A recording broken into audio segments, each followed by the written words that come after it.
இந்த குடும்ப முகாமிற்காக நான் ஆண்டவருக்கு நன்றி செலுத்துகிறேன். எனக்கு பிடித்த ஊழியத்தில் ஒன்று குடும்பங்களுக்கு செய்கிற ஊழியம்.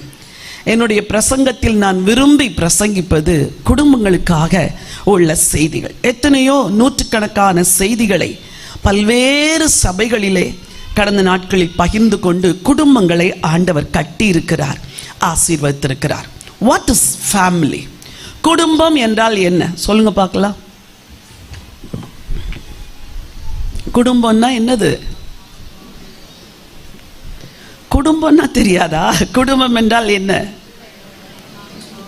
சரி, பல பதில்கள் உங்கள்கிட்ட வரலாம். இது தேவனுடைய நியமனம். சொல்லுங்க, தேவனுடைய. ஆண்டவர் குடும்பத்தை நியமிக்கிற தேவன். தேவன் ஆதியிலே இந்த பூமியை படைக்கும் பொழுது ஒரு மனுஷனை படைத்தார்.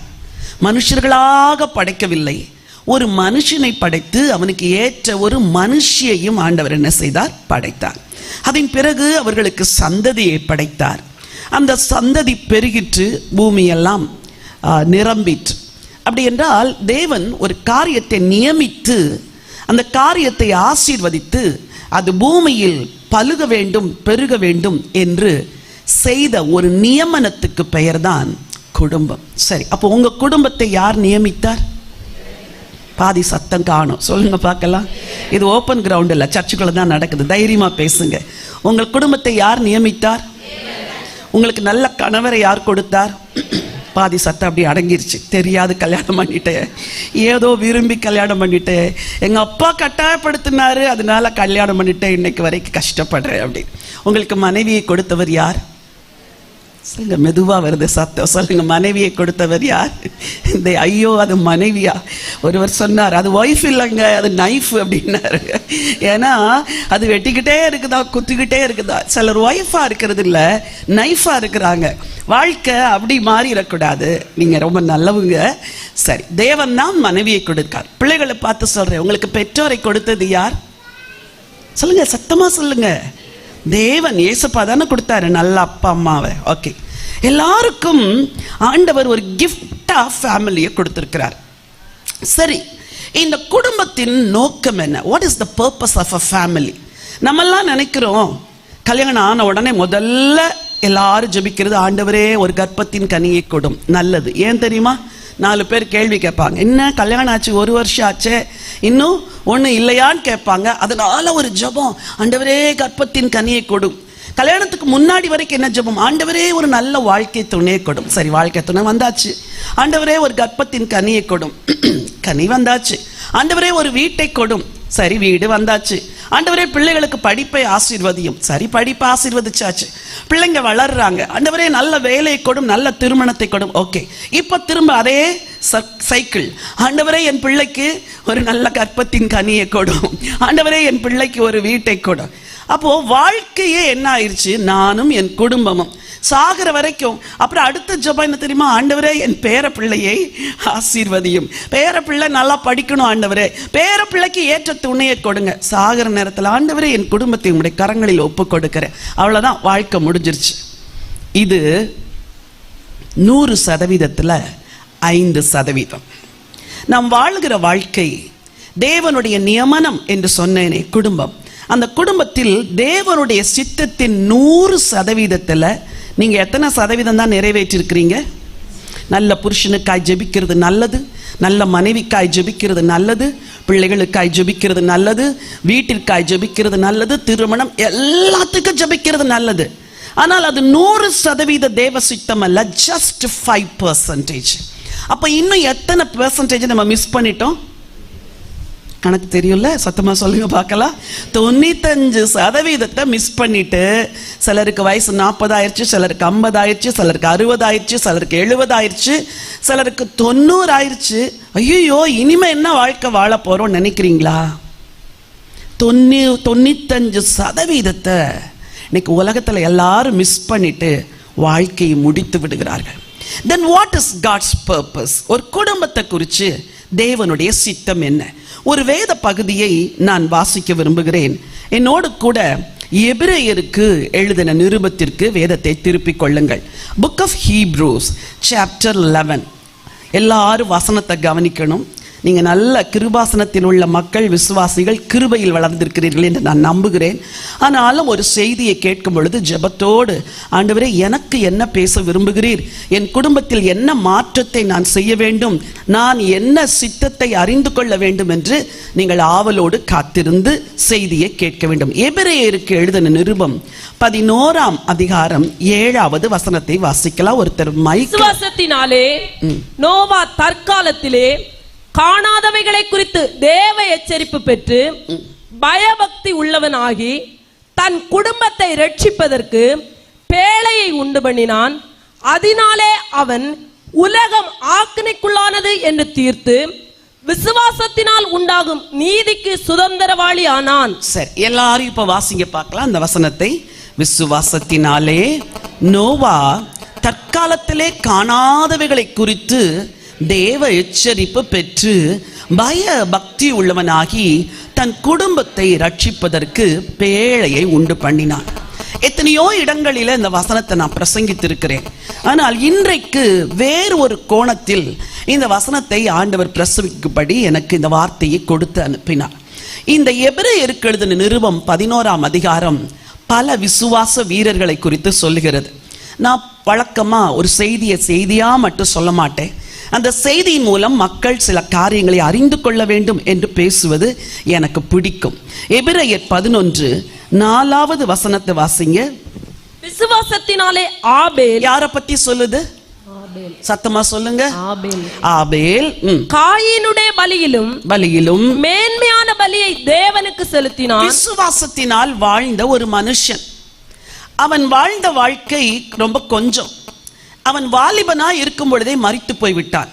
ஆனால் அவன் மரிப்பதற்கு முன்பதாக ஒன்ன செஞ்சுட்டு மரிச்சான் அப்படின்னு பைபிள் சொல்லுது. விசுவாசத்தினாலே அவன் தேவனுக்கு மேன்மையான பலியை செலுத்தினானாம். ஹல்லேலூயா. எப்படி பலியை செலுத்தினான்?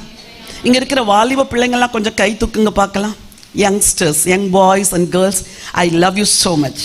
உங்களை நான் ரொம்ப நேசிக்கிறேன். ஆண்டவர் உங்க வாழ்க்கையில பெரிய ஒரு சித்தம் வச்சிருக்கிறார். என்ன சித்தம் தெரியுமா? நீங்கள் ஆண்டவருக்கு ஒரு மேன்மையான வாழ்வு வாழ வேண்டும். என்ன வாழ்க்கை?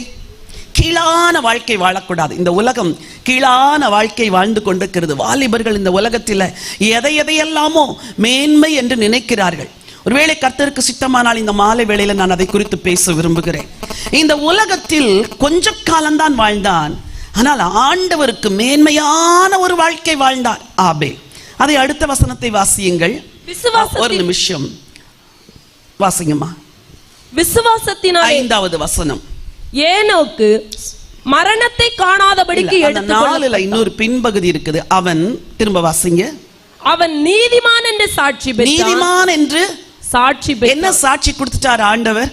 நீதிமான். சரி, உங்களை பார்த்து சொல்றேன். இந்த உலகத்துல நம்ம ஒரு நோக்கத்தோடு வாழ்றோம். நான் MBBS படித்தேன். படித்து முடித்து கஷ்டப்பட்டு 4.5 வருஷம் படிச்சு அப்புறம் 1 வருஷம் இன்டர்ன்ஷிப் எல்லாம் பண்ணிட்டு முடிவில் கையில் ஒரே ஒரு சர்டிஃபிகேட்டை தான் கொடுத்து அனுப்புனாங்க. எதை கொடுத்தாங்க சொல்லுங்க? எதை கொடுத்தாங்க? அது ஒரு சாதாரண அட்டை. இந்த கன்வென்ஷன் நோட்டீஸ் அடிச்சிருக்கிற மாதிரி அளவுக்கு ஒரு சாதாரண அட்டை. ஆனால் அந்த ஒரு அட்டை அரசாங்கத்திலிருந்து எனக்கு வந்த அங்கீகாரம். அந்த ஒரு அட்டையினால் நான் எந்த ஹாஸ்பிட்டல்லையும் போய் ஒர்க் பண்ணலாம், எந்த கிளினிக்கை ஸ்டார்ட் பண்ணலாம். நான் ஒரு மருத்துவர் என்று அது ஒன்று தான் எனக்கு அடையாளம். ஒரு ஆபேல் வாழ்ந்தான், ஆனால் அவனுக்கு ஆண்டவர் ஒரு சர்டிபிகேட் கொடுத்தாரு. என்ன சர்டிபிகேட்? என்ன பாருங்க. விசுவாசத்தினால அவனுக்கு என்ன பெயர் கொடுத்தார்? நீதிமான். இந்த உலகத்துல எல்லாரும் வாழ்றாங்க, ஆனா நீங்க எப்படி வாழணும் தெரியுமா? ஒரு நீதிமானாய். சரி, இந்த புஸ்தகம் முழுவதும் பல குடும்பங்களை பற்றி சொல்லியிருக்குது. அதில் மிக முக்கியமான குடும்பம் தான் நோவாவின் குடும்பம். வசனம் சொல்கிறது, விசுவாசத்தினால், எல்லாரும் உங்க மொபைல் போனை நல்லா சைலன்ஸ் பண்ணிருங்க. விசுவாசத்தினாலே நோவா தற்காலத்திலே காணாதவைகளை குறித்து தேவ எச்சரிப்பு பெற்று பய பக்தி உள்ளவனாகி தன் குடும்பத்தை ரட்சிப்பதற்கு பேழையை உண்டு பண்ணினான். எதை கட்டினாராம்? சத்தமா சொல்லுங்க. எதுக்கு கட்டினார்? தன் குடும்பத்தை ரட்சிப்பதற்கு பேழையை கட்டினார். அந்த குடும்பம் ரட்சிக்கப்படணும்னு பேழையை கட்டினார். ஏன்? உலகமெல்லாம் அழிக்கப்பட போகிறது, இந்த ஒரு குடும்பத்தை மாத்திரம் ஆண்டவர் காப்பாற்ற நினைத்தார். அந்த தன் குடும்பத்தை காப்பாற்றுவதற்கு பேழையை உண்டு பண்ணுகிறார். இன்னைக்கு எவ்வளவு பேர் சொல்றாங்க, கஷ்டப்பட்டு உழைக்கிறேன், குடும்பத்தை காப்பாத்துறேன். எவ்வளவு ஸ்திரீகள் சொல்றீங்கல்ல, காலையில இருந்து ராத்திரி வரைக்கும் கஷ்டப்பட்டு வேலை செய்யறேன், பிள்ளைங்களை காப்பாத்துறேன். புருஷர்கள் சொல்றீங்க, காலையில இருந்து ராத்திரி வரைக்கும் கஷ்டப்பட்டு வேலை செய்யறேன், பிள்ளைகளை காப்பாத்துகிறேன். ஆனா ஒரு நோக்கம், ஒரே ஒரு நோக்கம், தன் குடும்பத்தை ரட்சிக்க பேழையை உண்டு பண்ணினார். உங்க குடும்பம் ரட்சிக்கப்பட்டிருக்குதா? கிருபாசன சபைக்கு வர்றீங்க, நல்ல பக்தி உள்ள ஊழியர்களின் கீழாய் நீங்கள் வளருகிறீர்கள். ஆனா இன்னைக்கு உங்களை பார்த்து ஒரு கேள்வி கேட்கிறேன், உங்க குடும்பம் ரட்சிக்கப்படணும், இதுதான் உங்களுடைய பிரதான ஆசையா? சிறு வயதில் இருந்தே என் ஜெபங்களில் ஒரு பிரதான ஜெபம், ஆண்டவரே என் பிள்ளைங்கள்லாம் அவங்க என்ன டாக்டர்ஸ் ஆறாங்களோ இன்ஜினியர்ஸ் ஆறாங்களோ அதெல்லாம் எனக்கு கவலை இல்லை ஆண்டவரே, என் பிள்ளைங்க ரட்சிக்கப்படணும், என் பிள்ளைங்க உங்களை சேவிக்கணும். இது ஒண்ணுதான் என் ஜெபம். ஆண்டவர் கண்ணீரோடு ஜெபிக்கிற தாய்களின் ஜெபத்தை கேட்கிறார் என்பதற்கு நான் சாட்சியா இருக்கிறேன். இன்னைக்கு எங்கெல்லாம் போகிறேனோ என் மகனை கூட அழைத்து செல்கிறேன். ஏன் தெரியுமா? அவன் ஆண்டவரால் ரட்சிக்கப்பட்டிருக்கிறான், அபிஷேகம் பெற்றிருக்கிறான், கர்த்தரை நேசிக்கிறான், கர்த்தருக்காக வாழ்கிறான். அவன் ஒரு MBA கிராஜுவேட், நல்ல டாப்பராக காலேஜில் மார்க் எடுத்து வெளியேறினான். அவனுக்கு எத்தனையோ வேலை வாய்ப்புகள் இருந்தது, ஆனாலும் அவன் ஊழியத்தை தான் பிரதானமாய் தெரிந்து கொண்டான். சின்ன IT கம்பெனியில் ஒர்க் பண்ணுகிறான், ஆனாலும் அது பகுதி நேரம், இதைத்தான் முழு நேரமாய் செய்யும்படி ஆண்டவனுக்கு கிருபை கொடுத்திருக்கிறார். ஒரு தாயின் சந்தோஷம் என்ன தெரியுமா? பிள்ளைகள் ரட்சிக்கப்பட்டார்கள் என்பது. ஒரு தகப்பனின் சந்தோஷம் எது தெரியுமா? என் பிள்ளைகள் சத்தியத்தில் நடக்கிறாங்க. இன்னைக்கு நான் சொல்றேன், சொத்து இருக்கா, ஆஸ்தி இருக்கா, பணம் இருக்கா, இதெல்லாம் தேடாதீங்க. என் அன்பு வாலிப பிள்ளைகளே, உங்களுக்கு சொல்றேன், வாழ்க்கையில நீங்க மேல வர நினைக்கலாம், சம்பாதிக்க நினைக்கலாம், எவ்வளவு மேலாக நீங்க போக நினைச்சா கூட நீங்க ரட்சிக்கப்பட்டு கர்த்தரை சேவிக்கிறீங்களே, அதுதான் உங்களுக்கு நிரந்தரமான ஆசீர்வாதம். ஹல்லேலூயா. சரி, இந்த நோவாவை குறித்து, அவருடைய குடும்பத்தை குறித்து, அவருடைய வாழ்க்கையை குறித்து இன்னைக்கு 5 காரியங்களை சுருக்கமாய் கற்றுக்கொள்ள போகிறோம். அதை பெற்றுக்கொள்ளவும் போகிறோம். எத்தனை காரியங்கள்? 5 காரியங்கள். ஒரு வசனத்தை நான் வாசிக்க விரும்புகிறேன். ஆதியாகமத்தின் புஸ்தகம் 6ஆம் அதிகாரம். இந்த அதிகாரம் தான் நோவாவை குறித்து அற்புதமான சாட்சிகளை சொல்லுகிறது. ஆதியாகமத்தின் புஸ்தகம் 6ஆம் அதிகாரம் 7-8 வசனங்கள். அப்பொழுது கர்த்தர், நான் சிருஷ்டித்த மனுஷனை பூமியின் மேல் வைக்காமல் மனுஷன் முதற்கொண்டு மிருகங்கள், ஊரும் பிராணிகள், ஆகாயத்து பறவைகள் பரியந்தமும் உண்டாயிருக்கிறவைகளை நிக்கிரகம் பண்ணுவேன். நான் அவர்களை உண்டாக்கினது எனக்கு மனஸ்தாபமாய் இருக்கிறது என்றார். நோவாவுக்கோ கர்த்தருடைய கண்களில் கிருபை கிடைத்தது. சரி, ஒரு காரியம் சொல்றார் ஆண்டவர், மனுஷனெல்லாம் நான் என்ன செய்ய போகிறேன்? அழிக்க போகிறேன் என்றார். ஏன் அப்படி சொன்னாரு? முந்தின வசனம் படிங்க, 6வது வசனம், 5வது வசனம். மனுஷனுடைய அக்கிரமம் பூமியிலே பெருகினது என்றும் அவன் இருதயத்து நினைவுகளின் தோற்றமெல்லாம் நித்தமும் பொல்லாததே என்றும் கர்த்தர் என்று கர்த்தர் என்ன செய்தாராம்? கண்டாராம். தாம் பூமியிலே மனுஷனை உண்டாக்கினதற்காக ஆண்டவர் விசனப்படுகிறார். இன்றைக்கு பல குடும்பங்கள் இந்த உலகத்திலே ஆண்டவரை விசனப்படுத்துகிற குடும்பங்களாயிருக்கிறது. எத்தனை கிறிஸ்தவ குடும்பங்கள்ல ஜெபம் கிடையாது தெரியுமா? வேத தியானம் கிடையாது, ஆலயத்துக்கு வருகிறது கிடையாது, குடும்பமா உட்கார்ந்து குடிக்கிறாங்க. ஒரு மகள் சொன்னாள், ஐயோ ஆண்டி, என் சொந்தக்காரங்க அங்க தகப்பன் உட்காருவார், தாய் உட்காருவார், அந்த கணவன் உட்காருவான், மனைவி உட்காருவாள், எல்லாரும் உட்கார்ந்து குடிக்கிறாங்க ஆண்டி. ஞாயிற்றுக்கிழமையில சர்ச்சுக்கு வர்றதில்லை. ஏன் தெரியுமா? அவர்களுக்கு தேவன் தேவையில்லை, தேவன் முக்கியமானவராக வாழ்க்கையில் இல்லை. அவங்களுக்கு ஓய்வு நாள்ல வீட்டில் உட்கார்ந்து குடிப்பதற்கும் வெறிப்பதற்கும் பயன்படுத்துகிறார்கள். அஞ்ஞானிகள் அல்ல, ஆண்டவரை அறிந்த கிறிஸ்தவர்கள். இன்னைக்கு ஆண்டவர் ஏன் விசனப்பட்டார் தெரியுமா? நோவாவின் காலத்துல அந்த மனுஷனுடைய அக்கிரமம் பெருகிற்று. இன்னைக்கு நம்மளை சுற்றி இருக்கிற மனுஷர்களை பாருங்கள், செய்தித்தாள்களை பாருங்கள், அக்கிரமம் பெருகுகிறது, பாவம் பெருகுகிறது. நம்ம பிள்ளைங்க கூட இந்த உலகத்திலிருந்து அதை கற்றுக்கொள்கிறார்கள். ஆனா ஒரு வசனம் சொல்கிறது, நோவாவுக்கோ கர்த்தருடைய கண்களிலே கிருபை கிடைத்தது. வாசிங்க 9வது வசனம். நோவாவின் வம்ச வரலாறு. நோவா தன் காலத்தில் இருந்தவர்களுக்குள்ளே, சொல்லுங்க எப்படியா? தன் காலத்தில் இருந்தவர்களுக்குள்ளே.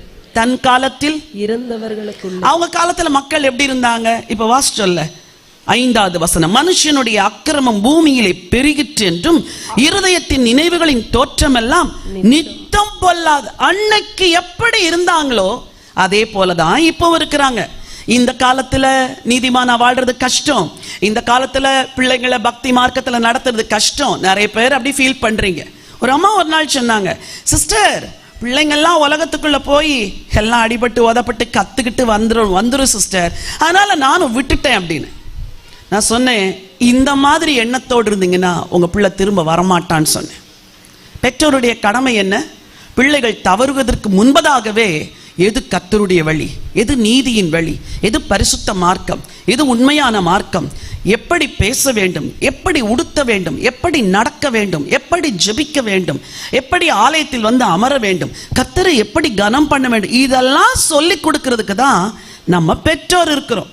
அவங்க என்ன சொல்றாங்க, உலகத்துக்குள்ள போய் கெட்டுட்டு வரட்டும் சிஸ்டர், அப்ப தெரியும் எது நல்ல வழின்னு. கெட்டு போன ஒரு பிள்ளை கர்த்தருக்குள் வருகிறது மிக கடினம். குழியில விழட்டும் அப்புறம் தூக்கி விடுறேன் அப்படியா சொல்வீங்க? நீச்சல் தெரியாத பிள்ளை கிணத்துக்குள்ள விழுந்துருச்சுன்னா கிணத்துல விழட்டும் அப்புறம் தூக்கிக்கிறேன்னா சொல்வீங்க? கிணத்துல மூழ்கியே போயிடும் அந்த பிள்ளை. இன்றைக்கு பெற்றோராகிய உங்களுக்கு நான் சொல்றேன், மனுஷனுடைய அக்கிரமம் பூமியிலே பெருகி போய் கிடக்கிறது. நீங்களும் உங்கள் குடும்பமும் நீதியுள்ள குடும்பமாய் வாழ வேண்டும். ஹல்லேலூயா. யார் நீதிமான்? அவருடைய இரத்தத்தால் கழுவப்பட்டவன் நீதிமான். யார் நீதிமான்? அவருடைய சத்தத்தை கேட்டு வாழுகிறவன் நீதிமான். உங்கள் குடும்பம் எப்படிப்பட்ட குடும்பமா இருக்கணும் சொல்லுங்க? நீதியுள்ள குடும்பம். நோவா தன் காலத்திற்குள் வாழ்ந்தவர்களுக்குள்ளே நீதிமானாய் இருந்தார். நம்மை நீதிமானாய் மாற்றுகிறது அவருடைய கிருபை. வசனம் சொல்லுகிறது, நோவா 9வது வசனத்தை வாசிங்க. நோவாவின் வம்ச வரலாறு. நோவா தன் காலத்தில் இருந்தவர்களுக்குள்ளே நீதிமானும் உத்தமனுமாய் இருந்தான். நீதிமானும் எப்படிமா இருந்தா? உத்தமமாய், upright. He was righteous and upright. இன்னைக்கு இந்த அநீதி நிறைந்த உலகத்துல அப்ரைட்டா வாழ ஆண்டவர் கேட்கிறார். ரட்சிக்கப்படணும், ரட்சிக்கப்பட்ட பிறகு ரட்சிக்கப்பட்டவர்களுக்குரிய வாழ்க்கை வாழணும். எல்லாரும் போல வேலை செய்யற இடத்துல நீங்க பொய் சொன்னீங்கன்னா you are not an upright person. நீங்க எல்லா பசங்களும் பிட் அடிக்கிறாங்கன்னு நீங்களும் ஷூக்குள்ள பிட்டை வச்சுட்டு போனீங்கன்னா ஆண்டவர் எல்லாத்தையும் பார்க்கிறார். நான் கல்லூரியில படித்த நாட்கள்ல கண்ணுக்கு முன்னாடி பேப்பர் இப்படி பாஸ் ஆகும். எப்படி பாஸ் ஆகும்? பேக் ரோல பாஸ் ஆகும். எக்ஸாமினர்ஸ் வந்து கொஞ்சம் கண்ணு காணாதவங்களா விட்டுருவாங்க. இப்பெல்லாம் கொஞ்சம் டைட்டா இருக்கிறாங்க. அந்த காலத்துல சரி எப்படின்னா பாஸ் பண்ணிட்டு போகட்டும். இங்க திரும்பினா அங்க ஒரு பேப்பர் பாஸ் ஆகும், இங்க திரும்பினா அங்க ஒரு பேப்பர் பாஸ் ஆகும். நமக்கு 2 கேள்விக்கு பதில் தெரியாது. அதை மிஸ் பண்ணனா 20 மார்க் போயிடும். ஐயோ 20 மார்க் போயிருமே, நம்மளும் கொண்டு அந்த பேப்பரை வாங்கி பார்த்துடலாமேன்னு மனசு என்ன செய்யும்?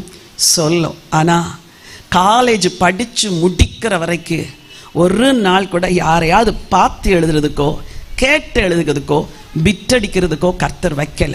தேர்வுக்கு ஆயத்தமாகி தேர்வை எழுதி கொண்டிருக்கிற பிள்ளைகளே, உங்களுக்கு சொல்றேன், உனக்கு தெரிஞ்ச கொஞ்சத்தை வச்சுட்டு நீ போ, கர்த்தர் உன்னை நடத்துவார்.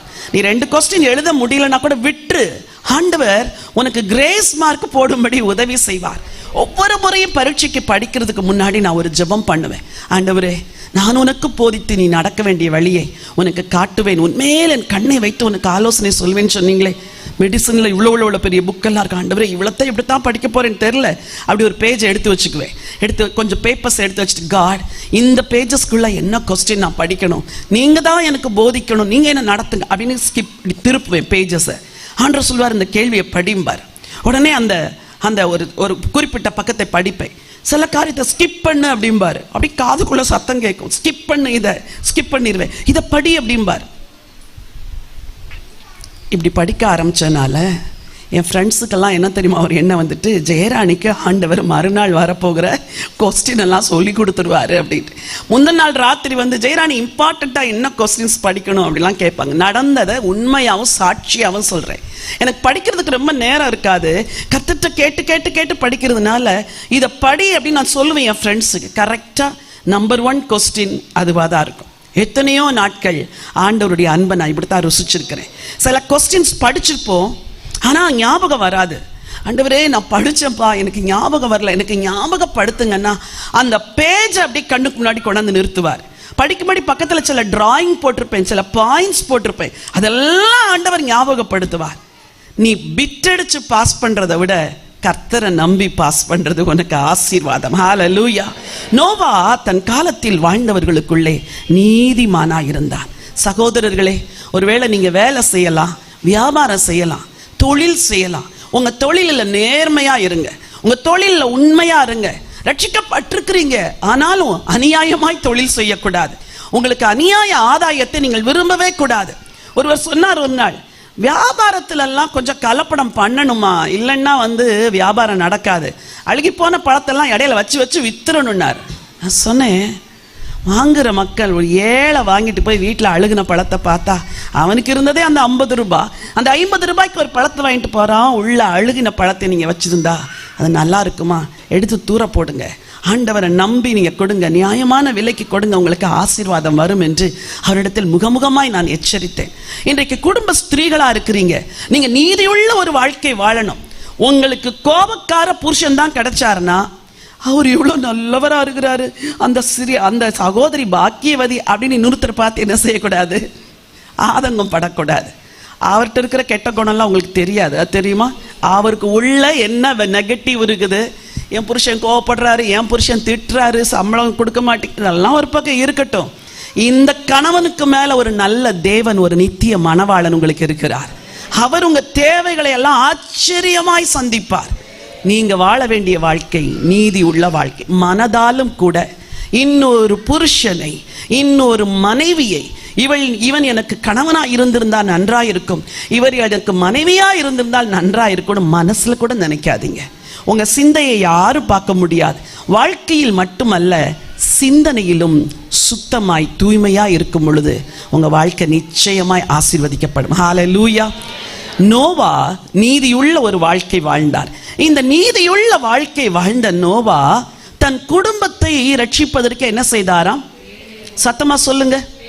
எத்தனை பேர் குடும்பத்தில் முழுசா ரட்சிக்கப்பட்டிருக்கிறாங்க? எல்லாரும் கை தூக்குங்க பார்க்கலாம். யார் குடும்பத்தில் பாருங்க, ஒரு சில கைகள் தான் உயர்கிறது. சில குடும்பங்களே எல்லாரும் ரட்சிக்கப்படல. அப்ப நம்ம என்ன செஞ்சுட்டு இருக்கிறோம்? நம்ம இங்க வந்தப்போ வீடு பத்திருச்சுன்னா உடனே என்ன செய்வீங்க? அது பத்தி எரியட்டும், ஸ்தோத்திரம் செய்வேன் அப்படியா பாடுவீங்க? உடனே அடிச்சு பரண்டு ஒரு ஆட்டோ எடுத்துட்டு வீட்டுக்கு ஓடுவீங்க. ஐயோ, என் வீடு என்ன செய்யுது? பத்தி எரியுது. அவசரத்தை உணர்ந்து வேலை செய்யறோம். கிச்சன்ல திடீர்னு குக்கர் வெடிச்சு வீடெல்லாம் இதாயிரும். உடனே யாரையாவது கூப்பிடுறீங்க, ஐயோ கேஸ் என்னால் ஆஃப் பண்ண முடியாது, வா வா வான்ட்டு. ஒரு அவசரம்னா எவ்வளவு பதஷ்டமா வேலை செய்றீங்க. குழந்தை தண்ணிக்குள்ள வழுக்கி விழுந்துருச்சுன்னா மெதுவா போவீங்க, ஓடி போவீங்க. இன்னைக்கு குடும்பம் ரட்சிக்கப்படல. மனுஷனுக்கு மரணம் என்றைக்கு வரும்னு யாருக்குமே தெரியாது. ஒரு கார்டியாலஜிஸ்ட், ஒரு டாக்டர் தன்னுடைய ஆப்ரேஷன் பண்ண பேஷண்ட்டை பார்த்துட்டு டேபிளில் எழுதிட்டு இருக்கிறாங்க மருந்து அந்த பேஷண்ட்டுக்கு. இந்த பேஷண்ட்டுக்கு இந்த மருந்து எழுதிக்கிட்டு இருக்கும் போதே சுருண்டு விழுந்துட்டாங்க. இவங்களுக்கு ஹார்ட் அட்டாக் வந்துருச்சு. அவங்க ஒரு கார்டியாலஜிஸ்ட், ஒரு இருதய அறுவை சிகிச்சை நிபுணர்.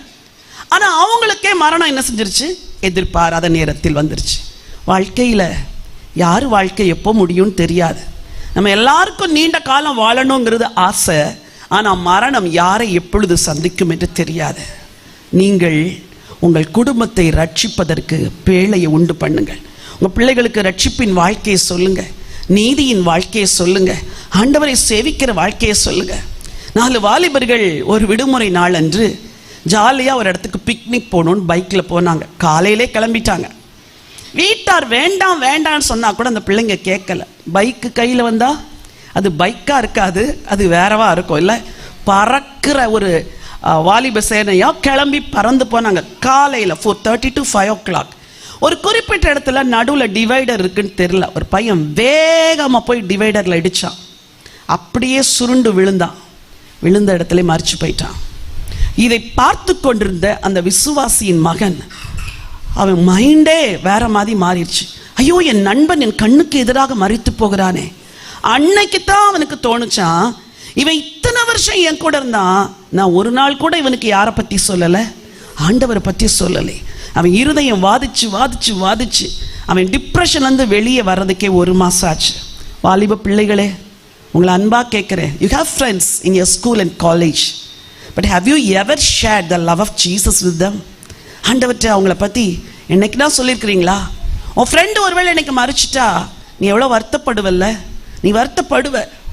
ஆனா அதுக்கு முன்னாடி நீ முதல்ல நல்ல வாழ்க்கை வாழ்ந்துட்டு உன் நண்பர்களுக்கெல்லாம் இயேசுவை பத்தி சொல்லிரு மகனே, இயேசுவை பத்தி சொல்லிரு மகளே. உன் நண்பன் சிநேகிதி மறிச்சா உன்னால தாங்கவே முடியாது. ஆனா அவங்களுக்கும் நீங்க ஆண்டவருடைய அன்பை சொல்ல வேண்டும். அப்போஸ்தலர் 16:31 வாசிக்கலாம்.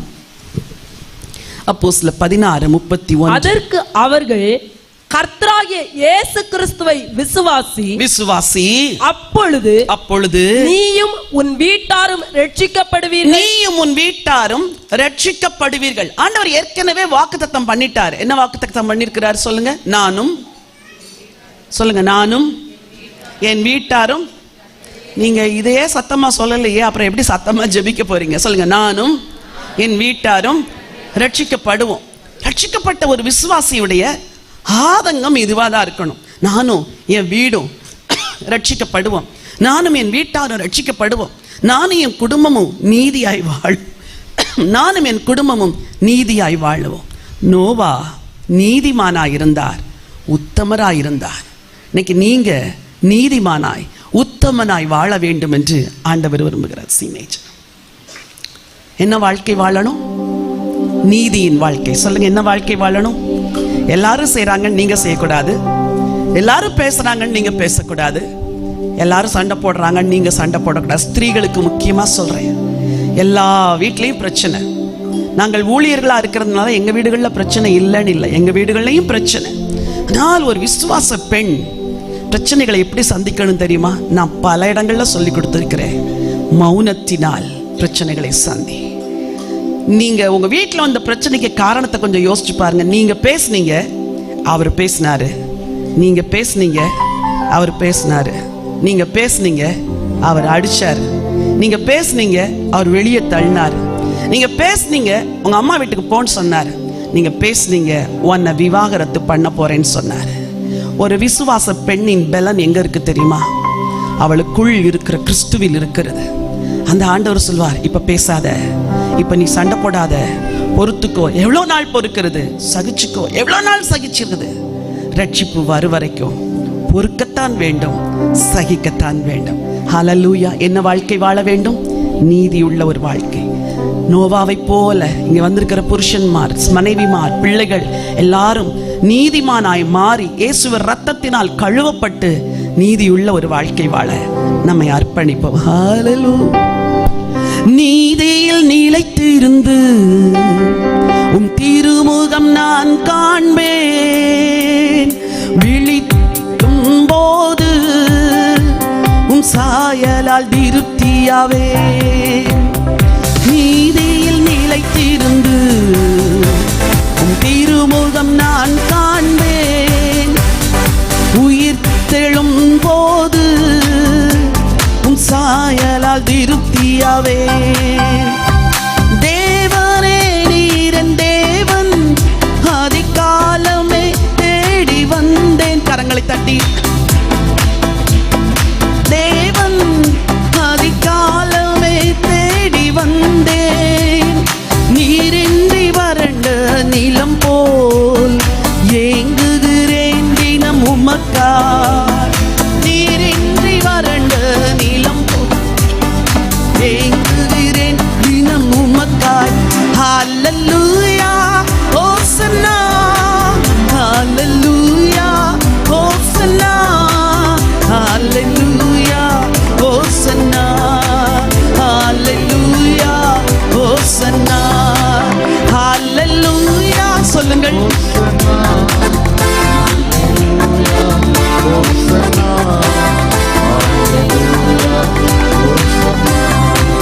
ஹல்லேலூயா, ஹோசன்னா. உயிர் வாழும் நாட்கள் எல்லாம் உம் நாமம் சொல்லி துதிப்பேன். சொல்லுங்கள், உயிர் வாழும் நாட்களெல்லாம் உம் நாமம் சொல்லி துதிப்பேன். அறுசுவை உண்ண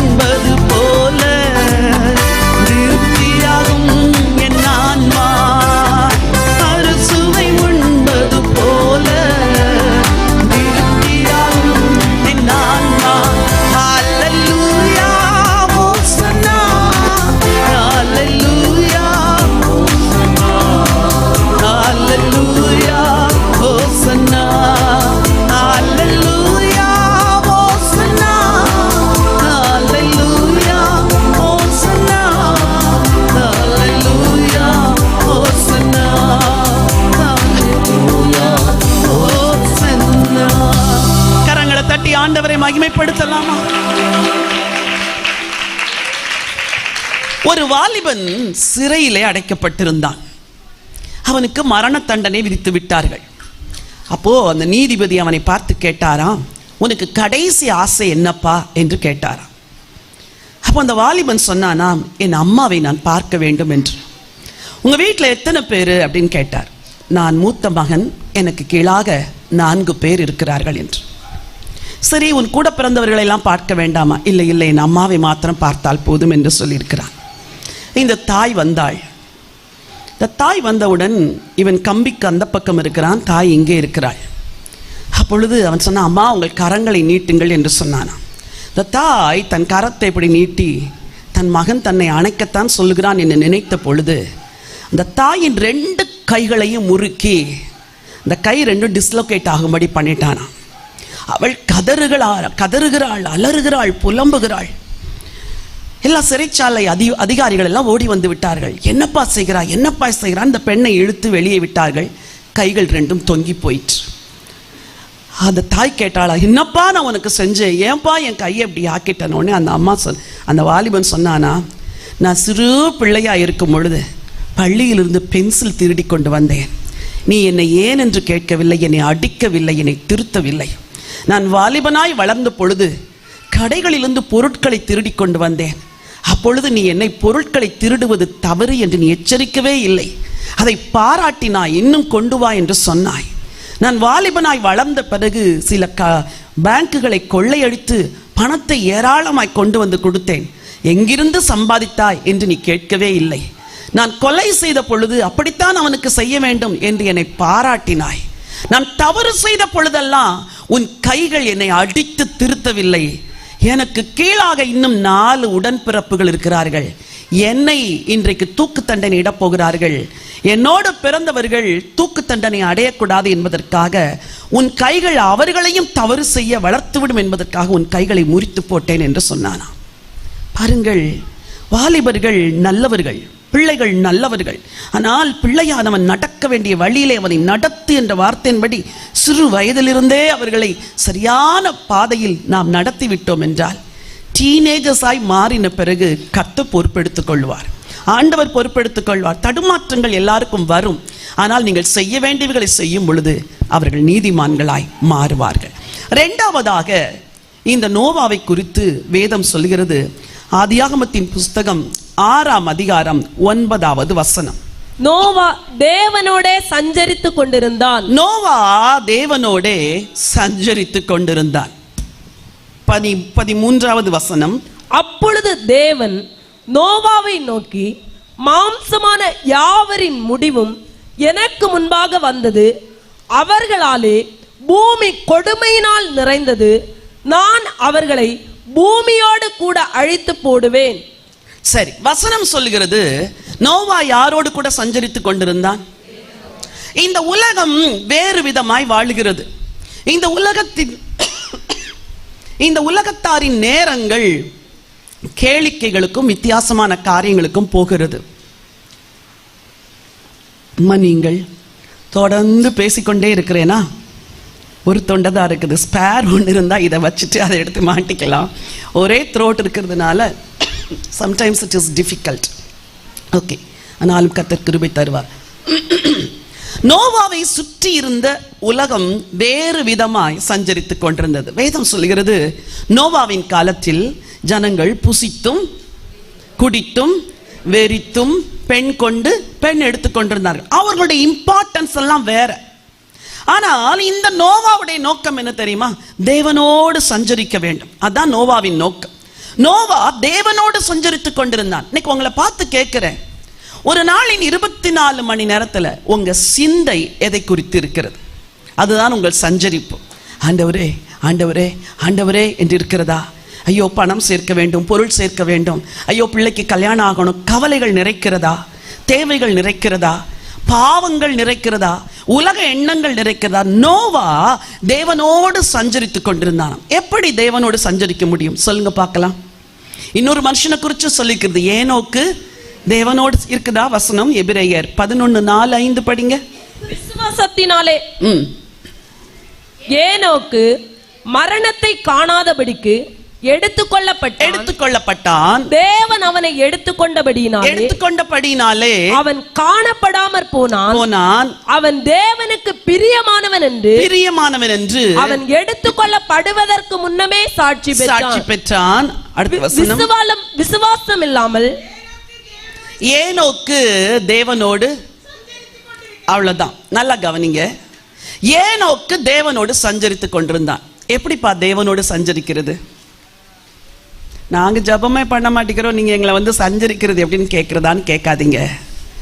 இதுதான் உண்மையான ஒரு குடும்பத்தில் உள்ள ஒரு தகப்பன், ஒரு தாய், பிள்ளைகள் எல்லாரும் தேவனோடு சஞ்சரிக்கிற ஒரு வாழ்க்கை வாழ். How could this be possible? இது எப்படி நடக்கும்? அந்த வசனம் சொல்லுது, தேவனுக்கு பிரியமானவன் என்று என்ன பெற்றானா? சாட்சி பெற்றான். அவனுக்கு ஒரு ஆசை இருந்துச்சு, ஆண்டவருக்கு பிரியமா வாழணும். இன்னைக்கு எல்லா வாலிப பிள்ளைகளுக்கு இப்ப என்ன ஆசை தெரியுமா? அப் டு டேட் என்ன ஸ்டைல் வருது இல்ல?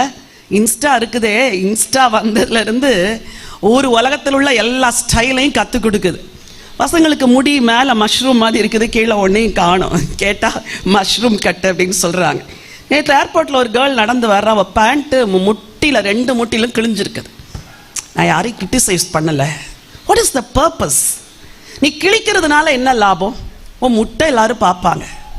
ஒரு சின்ன ஜோமனு, ஆண்டவரே இந்த பெண் முழங்கால் போட்டு ஜெபிச்சு அவளுடைய ஆடைகள் கிழியட்டு ஆண்டவரே. இவ எப்படி கிழிச்சு வச்சிருக்கிறா? எதை வச்சு கிழிச்சாலோ இல்லை கடையில் கிழிச்ச பேண்டை வாங்கினாலோ?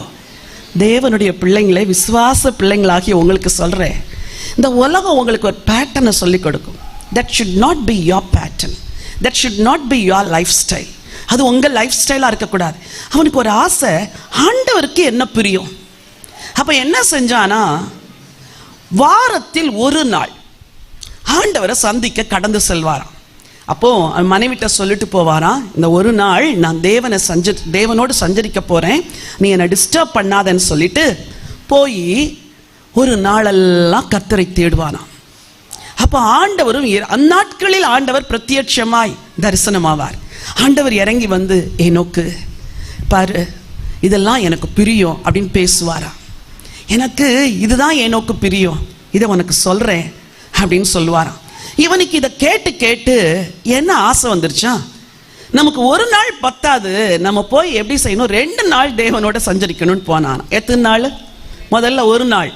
ஆவிக்குரிய வாழ்க்கையில நீங்க வளர்றது ஜப வாழ்க்கையிலோ வேத தியானத்திலையோ எடுத்த உடனே நீங்க 3 மணி நேரம் ஜபிக்க முடியாது. முதல்ல 5 நிமிஷத்துல ஆரம்பிக்கணும். எல்லா யங்ஸ்டர்ஸும் கை வைத்துங்க. சோ கால்ட் யங்ஸ்டர்ஸ், ஐயா ஒருத்தர் வைத்துறாரு, சந்தோஷம். பாருங்க, கவனிங்க, listen me. Every day start to pray for 5 minutes. எவ்வளோ நேரமா? ப்ளூ ஷர்ட், உன் பேர் என்ன மகனே? மாட்டிக்கிட்டான் அப்படின்னு சொல்றாங்களா எல்லாரும்? உன் பேர் என்ன ராஜா? என்னம்மா? பெனிட்டோ. நீ எவ்வளோ நேரம் ஜோம் பண்ற நான் கேட்கல, நீ ஜெபிக்கவே இல்லைன்னா கூட பரவாயில்ல. இன்னையிலேருந்து எவ்வளோ நேரம் ஸ்டார்ட் பண்ண போற? 5 minutes. Can you pray for 5 minutes? 5 நிமிஷம் ஜெபிக்க முடியுமா? என்ன ஜெபிப்ப? அதானே தெரியல, அதானே ஜெபிக்க மாட்டேங்கிறேன். நம்ம பிள்ளைங்களுக்கு அதான் பிரச்சனை. என் கையில் 4 விரல் இருக்கா, நான் யங்ஸ்டர்ஸ்க்கு பேசுகிறேன். ப்ரே, அதுக்கு கொஞ்சம் ஸ்பெல்லிங் சொல்லுங்க பார்க்கலாம். Pray, PRA. குட்டீஸ் உட்கார்ந்துருக்கிறீங்களே, நீங்கள் சொல்லுங்க. ப்ரே, குடும்ப முகாம்னா எல்லாருக்கும் பேசணும்ல, உங்களுக்கு சொல்லுங்க. ப்ரேக்கு ஸ்பெல்லிங் சொல்லுங்க. PRA. Very good. இன்னைக்கு ஆன்டி 5 minutes ஜோம் பண்றதுக்கு உங்களுக்கு சொல்லி தர போறேன். எவ்வளவு நேரம்? நீங்க எல்லாரும் கொஞ்சம் எலும்புங்களையும் பார்க்கலாம். அழகா இருக்கிறீங்க, ரீத் எல்லாம் போட்டு வந்திருக்கிறீங்க, நல்லா ஸ்கார்ஃப் எல்லாம் கட்டிருக்கு. நீங்க இல்ல, குட்டி பிள்ளைங்க எல்லாம் எழும்புங்க. Front row. Very good. இங்க குட்டி பிள்ளைங்க இருக்கிறீங்களா? எழும்புறீங்களா? ஏன்னா இவங்க தான் அடுத்த தலைமுறை, நெக்ஸ்ட் ஜெனரேஷன். இவங்க தான், இவங்களுக்கு பிரசங்கம் பண்ணணும். Listen me. ப்ரேக்கு ஸ்பெல்லிங் என்ன? PRAY. ஆன்டி இதுக்கு ஒரு ஷார்ட் ஃபார்ம் சொல்லி தர போறேன். சொல்லி இப்படி கை வச்சுக்கோங்க. PRAY. P means praise God. எப்படி? praise God. காலையில் 5 நிமிஷம் போய், ஏசப்பா உங்களுக்கு ஸ்தோத்திரம், நேற்றெல்லாம் என்னை காப்பாத்தினீங்க, ஸ்தோத்திரம். நல்ல அப்பா கொடுத்தீங்க, சொல்லுங்க பார்க்கலாம். ஸ்தோத்திரம். நல்ல அம்மா கொடுத்தீங்க, சொல்லுங்க, சத்தமா சொல்லுங்க. கொடுக்கலையா? நல்ல அப்பா அம்மா இல்லையா? அடிக்கிற அப்பா அம்மாவா? அப்ப சொல்லுங்க, நல்ல அப்பா அம்மா கொடுத்தீங்க, ஸ்தோத்திரம். நல்ல பிரதர்ஸ் சிஸ்டர்ஸ் கொடுத்தீங்க, ஸ்தோத்திரம். நல்ல சாப்பாடு கொடுத்தீங்க, ஸ்தோத்திரம். நல்ல ட்ரெஸ் கொடுத்தீங்க. எவ்வளோ பேர் ரோட்டில் பெக்கர்ஸ் இருக்கிறாங்கல்ல, அவங்களுக்குலாம் ட்ரெஸ் இல்லைல்ல. ஏசப்பா பாருங்க எவ்வளோ அழகாக white dress, brown dress, blue dress, green dress, அழகழகாக ப்ளூ டிஷர்ட், பிங்க் டிஷர்ட், ரொம்ப நல்லா போட்டு வந்திருக்கிறீங்க. So you have to thank Jesus and praise Jesus. So P for praise. சொல்லுங்க, பி ஃபார் ப்ரைஸ். அப்படி இல்லைன்னா சி மேஜர். அப்படி இல்லைன்னா ஏசப்பாட்ட போய் உட்காந்து பாட்டு புக்கு இருக்குல்ல, தமிழோ இங்கிலீஷோ எடுத்து வச்சுட்டு, The name of the Lord is a strong tower, the righteous run into it and they are saved. The name of the Lord is a strong tower, the righteous run into it and they are saved. இந்த பாட்டு தெரியுமா? Blessed be the name of the Lord. சரி, வேற என்ன பாட்டு தெரியும் உங்களுக்கு? சொல்லுங்க. இந்த பாட்டை படிங்க. இன்னைக்கு போய் உங்க மாமிட்ட நெட்ல போட்டு கேட்டு Blessed be the name of the Lord சொல்லித்தாங்கன்ட்டு டெய்லி மார்னிங் சொல்லி நீங்க அந்த பாட்டை பாடலாம். சரியா? எங்க சண்டே ஸ்கூல்ல ஒரு தம்பிட்ட கேட்டேன், உனக்கு என்ன பாட்டு பிடிக்கும் அப்படின்னு கேட்டேன். எபினேசரை பாட்டு பிடிக்கும் அப்படின்னா. என்ன பாட்டு தெரியுமா உங்களுக்கு? எபினேசரை பாட்டு தெரியாதா? என்ன ஸ்கேலுப்பா? டியா, இ மைனர் கொடுத்துறேன். நானும் என் வீடும் என் வீட்டார் அனைவரும் ஓயாமல் நன்றி சொல்வோம். நானும் என் வீடும் என் வீட்டார் அனைவரும் ஓயாமல் நன்றி சொல்வோம். சொல்லுங்க, இந்த பாட்டு தெரியுமா? இது மாதிரி 10 songs பை ஹார்ட் பண்ண போறீங்க. எத்தனை சாங்ஸ்? உங்களுக்கே பிரசங்கம் இல்லைன்னா கூட நான் அன்னைக்கு உங்களுக்கு பிரசங்கம் பண்ண போறேன். எத்தனை பாட்டு? எத்தனை பாட்டு? உங்களுக்கு தெரிஞ்ச பாட்டெல்லாம் சொல்லுங்க பார்க்கலாம். தெரிஞ்ச பாட்டு. சரி, இன்னைக்கு போய் உன் மம்மிங்களே, நீங்க ஒழுங்கா பாட்டு சொல்லி கொடுக்கல பிள்ளைங்களுக்கு, அப்படிதானே? இன்னைக்கு போய் எல்லா குட்டீஸ்க்கும் 10 சாங் ப்ரைசிங் சாங் சொல்லி கொடுக்க போறீங்க. சரியா? எங்க பிள்ளைங்க சின்னதா இருக்கும் பொழுது நான் நடைமுறையா பேச விரும்புறேன். உட்கார வச்சு புதுப்பாட்டு அவங்களுக்குன்னே எழுதி புதுப்பாட்டு சொல்லி கொடுத்து அந்த புதுப்பாட்டை சிடியில போட்டு பாட வச்சு அப்படிலாம் பிரயாசப்பட்டதுனால தான் இன்னைக்கு என் கூட நின்று பாடல் ஆராதனை பிள்ளை நடத்துறேன். நான் சொல்றேன், உங்க பிள்ளைங்களுக்கு கர்த்தரை துதிக்கிற 10 பாட்டு சொல்லி கொடுக்கணும். சரியா? நீங்க போய் ஒரு நோட்டை எடுத்து உங்க மம்மி அல்லது டேடி அக்கா அல்ல அண்ணன்ட்ட கேட்டு 10 songs என்ன செய்யணும்? பை ஹார்ட் பண்ணணும். Sit down. God bless you. சரி, பி ஃபார் பிரைஸ். அதுக்கு அடுத்து ஆர், அப்படிதானே? பிக்கு அடுத்து என்னது? ஆர். ஆர்னா ரிப்பென்டன்ஸ். சொல்லுங்க, அப்படின்னா என்ன அர்த்தம் தெரியுமா? ஏசப்பா, நேற்று போய் பேசிட்டேன், மன்னிச்சுக்கோங்க. என் ஃப்ரெண்டை கிள்ளிட்டேன், மன்னிச்சுக்கோங்க. அம்மாவுக்கு தெரியாம நான் இதெல்லாம் எடுத்து சாப்பிட்டுட்டேன். ஏசப்பா, தப்பு செய்கிறேம்மா, நிறைய செய்கிறேம்மா. ஹோம்ஒர்க் பண்ணிட்டேம்மா. ஆனால் ஸ்கூலில் போய் மிஸ் கேட்கும்போது, மிஸ் நேற்று நான் தூங்கிட்டேன் மிஸ், ஹோம்ஒர்க் பண்ணலை. ஆனால் அம்மாட்ட என்ன சொன்னீங்க? ஹோம்ஒர்க்கு பண்ணிட்டேன். அப்போ போய் அப்போ ஆறுனா, ஏசப்பா நான் செஞ்ச எல்லா தப்பையும் எனக்கு என்ன செஞ்சிருங்க? மன்னிச்சிருங்க. சரி, அதுக்கு அடுத்த லெட்டர் என்னது? ஏ. ஏன்னா ஆஸ்க். என்ன செய்யணும்? கேட்குறீங்களா? ஏன்னா என்னது? ஆஸ்க். ஏசப்பாட்ட உனக்கு என்ன வேணும்னாலும் யார்கிட்ட தான் கேட்கணும்? அம்மா அப்பாவை தொந்தரவு பண்ணக்கூடாது. எனக்கு அது வாங்கி கொடுங்க, எனக்கு இது வாங்கி கொடுங்க. நோ, முட்டி போட்டு ஏசப்பா எனக்கு இன்னைக்கு சாக்கோ பை சாப்பிட ஆசையா இருக்குது, எங்க டேடி எனக்கு வாங்கி தரணும். நான் ஜோம் பண்றேன். 2 தடவை சொல்லிட்டு வந்துடணும். உங்க டேடி சாயங்காலம் வரும்போது வழக்கமா செவ்வாழை வாங்கிட்டு வர்றவர் அன்னைக்கு என்ன வாங்கிட்டு வருவார் தெரியுமா? சொல்லுங்க. சாக்கோ பை வாங்கிட்டு வருவார். நீ என்ன விரும்புனியோ அதை வாங்கிட்டு வருவார். ஏன்னா நீ யார்கிட்ட கேட்டிருக்கிற? ஏசப்பா, ஏசப்பா எனக்கு நல்ல ஞானம் தாங்க, அறிவு தாங்க. I love these kids. இந்த பிள்ளைங்களை நான் ரொம்ப நேசிக்கிறேன். இவங்க ஆண்டவர் அறிந்தவர்களா வளரணும். சரி, P is praise, R is repentance. ரிப்பென்டன்ஸ்னா மனம் திரும்புறது. A is ask, then why is yield. சொல்லுங்க. இப்போ ஒரு நிமிஷம் எந்திரிச்சு நில்லுங்க பார்க்கலாம்.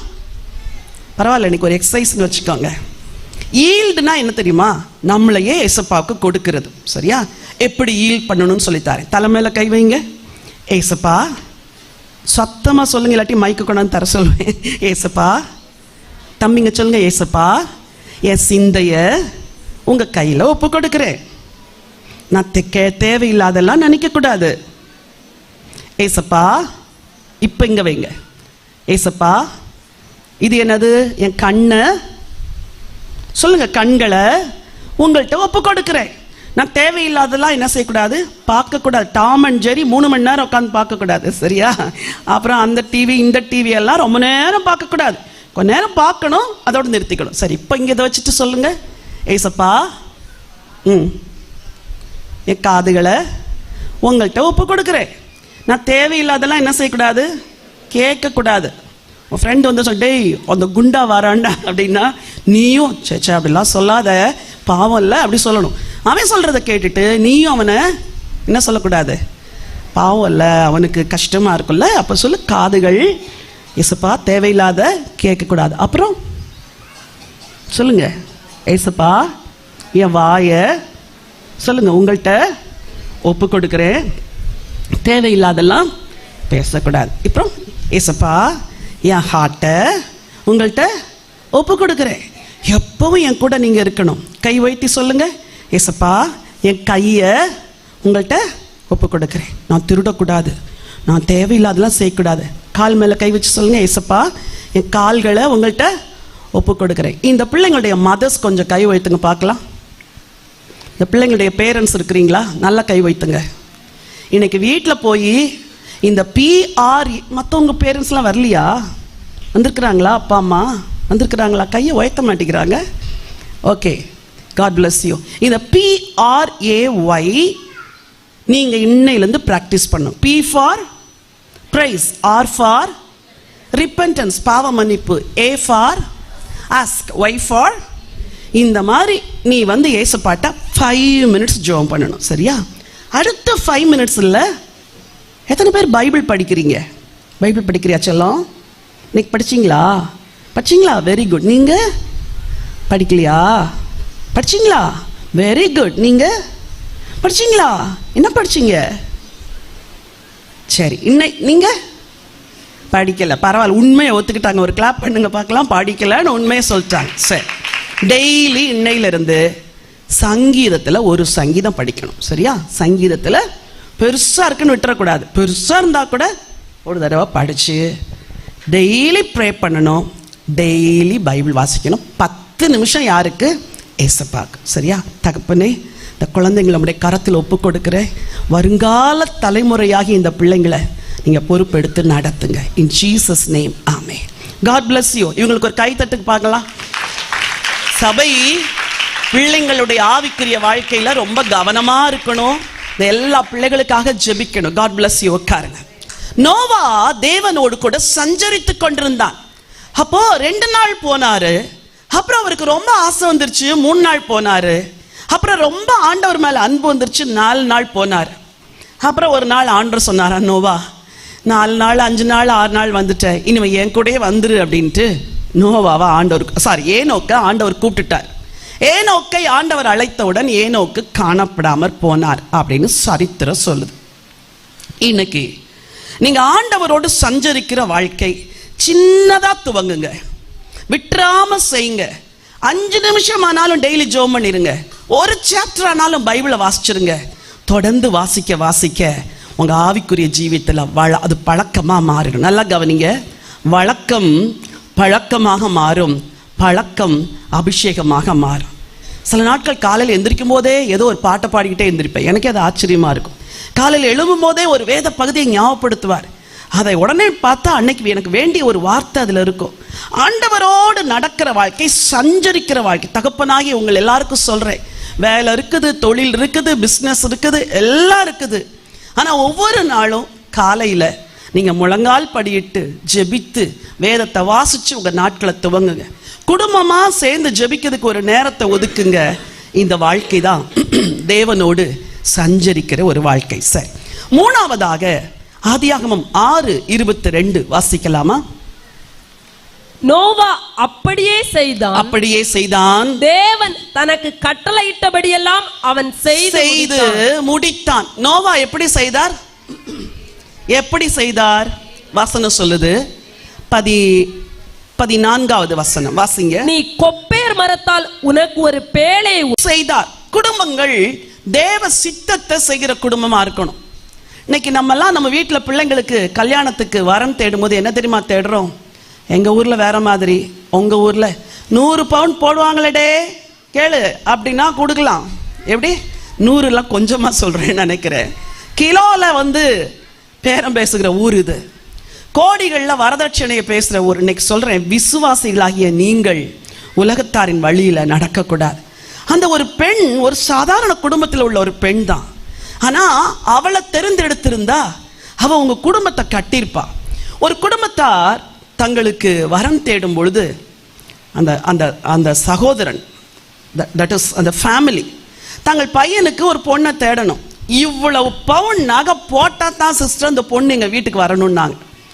பொண்ணு பார்க்க கொடுக்குறவங்க வேற வழியே இல்லாம அவங்க கேட்ட அளவுக்கு நகை போடுற குடும்பத்திலேருந்து ஒரு பொண்ணை கொண்டாந்து கல்யாணம் நடந்துருச்சு. நாங்கெல்லாம் சொன்னோம், பணத்தை பார்க்காதீங்க, வரதட்சணை பார்க்காதீங்க, நகையை பார்க்காதீங்க, நல்ல பொண்ணுங்க எவ்வளோ இருக்குது, உங்களையும் உங்கள் குடும்பத்தையும் நடத்துறதுக்கு நீங்கள் எவ்வளோ சொத்து வச்சிருக்கிறீங்க, இந்த பொண்ணு கொண்டு வர்ற சொத்து உங்கள் வீட்டில் சேர வேண்டாம், சமுதாயத்துக்காக நகை காரு வீடு இதெல்லாம் தேடாதீங்கன்னு படிச்சு சொன்னோம். எப்படி சொன்னோம்? கேட்கல. கல்யாணம் ஆச்சு, ஒரே மாசத்துல அவ வீட்டுக்கு போயிட்டா. எனக்கு பிடிக்கல இந்த மாப்பிள்ளை அப்படின்ட்டு விவாகரத்தே ஆயிடுச்சு. இன்னைக்கு என்ன தெரியுமா கேட்குறாங்க?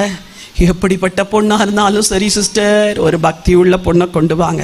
அதைத்தானே முதல்ல சொன்னோம், அதைத்தானே முதல்ல பாருங்கன்னு சொன்னோம். இன்னைக்கு உங்களுக்கு சொல்றேன், எந்த ஒரு காரியமா இருந்தாலும் இந்த ஊரின் வழக்கத்தின்படி நடக்காதீங்க. ஆண்டவரே உங்க சித்தம் என்னப்பா? ஸ்கூல்ல பிள்ளைய போடணும்னா உங்க சித்தம் என்ன?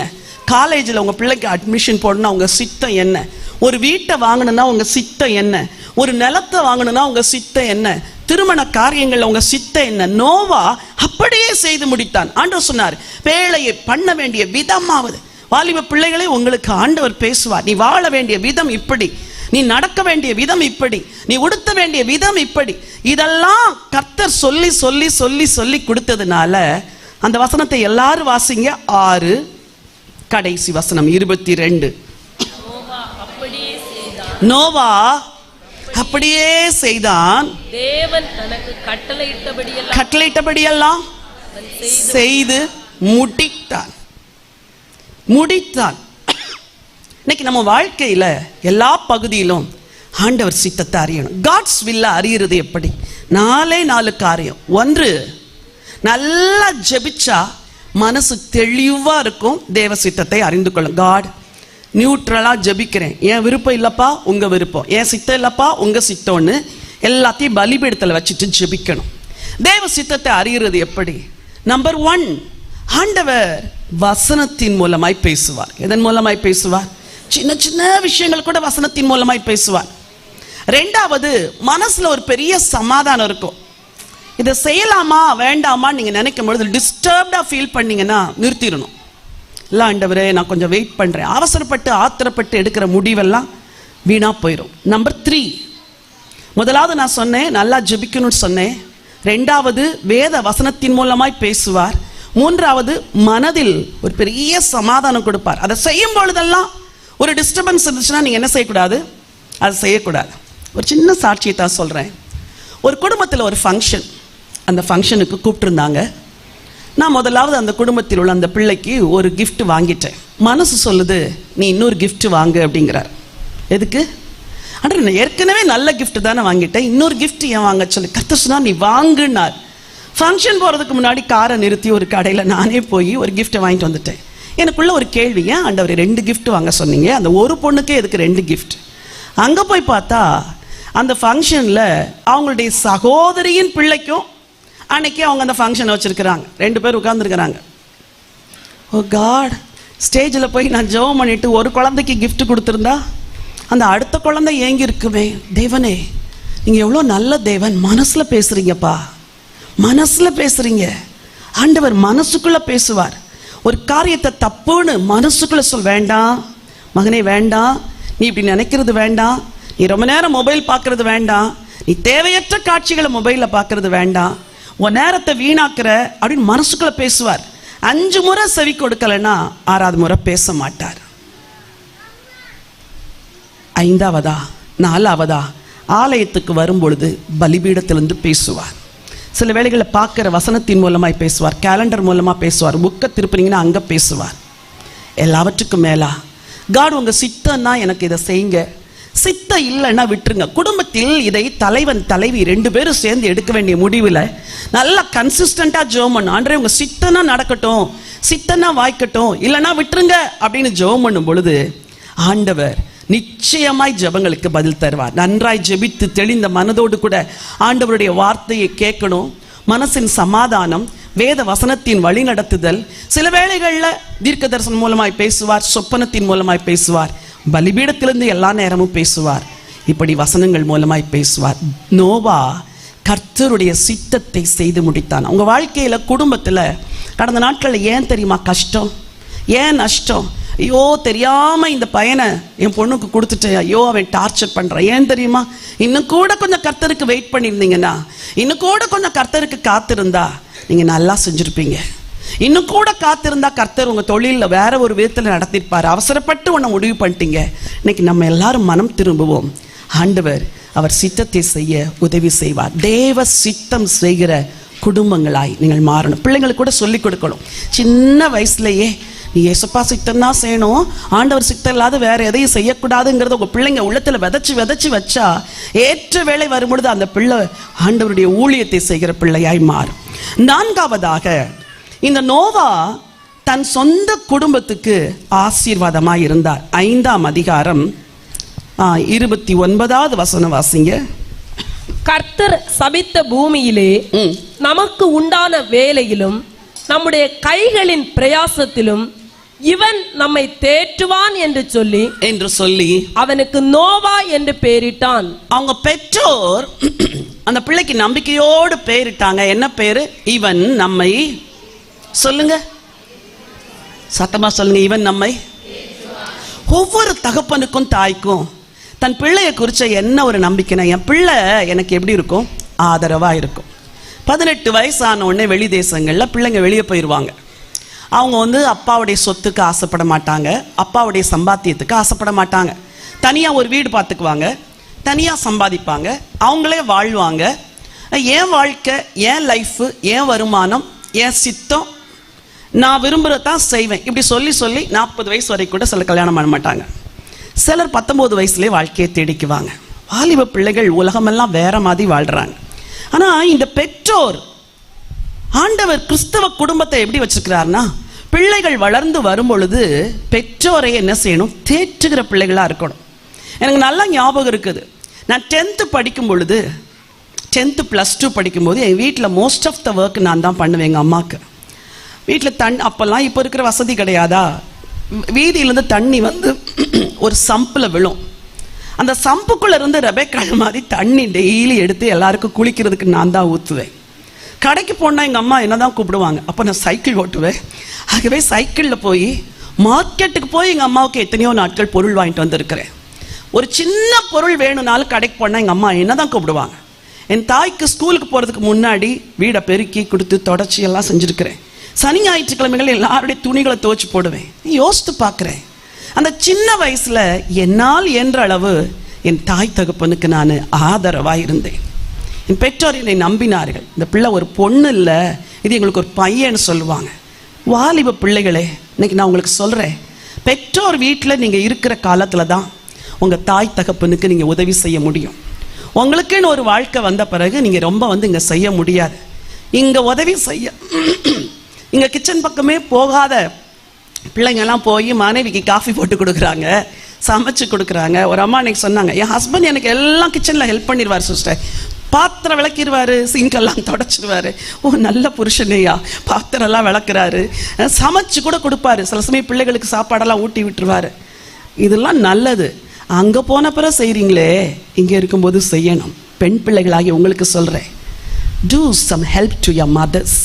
அம்மாவுக்கு இந்த குட்டீஸ் உங்களுக்கு சொல்கிறேன், சின்ன சின்ன வேலைகளை மம்மி டாடிக்கு என்ன செய்யணும், செஞ்சு கொடுக்கணும். அங்கே போய் அந்த தொடப்பத்தை எடுத்துட்டு நான்லாம் போக மாட்டேன், அண்ணாவை போக சொல்லுங்க அப்படி சொல்லக்கூடாது. You have to do that work. நோவாவுடைய பெற்றோருக்கு ஒரு பெரிய சந்தோஷம், இவன் நம்மை தேற்றுவான்.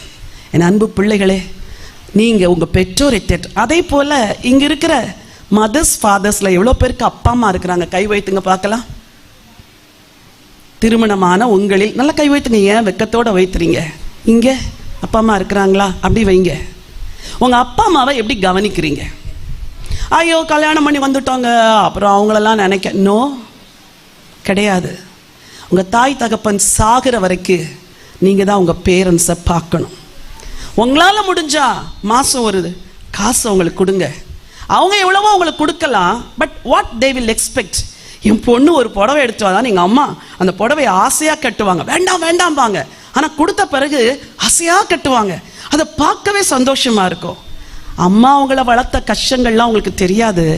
ஆனால் உங்கள் அம்மா உயிரோடு இருக்கிற வரைக்கும் அந்த உள்ளத்தில் ஒரு ஓரத்தில் ஒரு ஆசை ஒளிஞ்சிட்ருக்கோம். என்ன ஆசை தெரியுமா? என் பையன் ஃபோன் பண்ணணும், என் பொண்ணு ஃபோன் பண்ணணும், என் பொண்ணு வந்து என்னை பார்க்கணும், ஆஸ்பத்திரிக்கு என் பையன் கூட்டு போகணும். இதெல்லாம் ஒரு தாய் தகப்பனுடைய ஏக்கங்கள், எதிர்பார்ப்புகள். ஃபோனை பண்ணி கேளுங்க, நல்லா இருக்கிறீங்களாம்மா? இந்த விசாரிப்பும் இந்த தேறுதலும் இல்லைன்னா அநேக பெற்றோருடைய அந்திய காலங்களில் அது வீணாக முடிஞ்சிருது. நான் ஒரு குறிப்பிட்ட தேசத்திற்கு கடந்து சென்ற பொழுது ஒரு ஃபேமிலியில் ஒரு மீட்டிங் நடந்துச்சு. அப்போது அந்த மீட்டிங்கில் அந்த 2 பெற்றோர்கள் வந்திருந்தாங்க. அந்த அம்மா வேகமாக வந்து என்கிட்ட சொன்னாங்க, அந்த ஐயா, அம்மா முடிஞ்ச பிறகு என் மனைவி உங்கள்கிட்ட பேசணும்னு சொல்கிறாம்மா. சரின்னு அவங்களுக்கு 2 பிள்ளைங்க.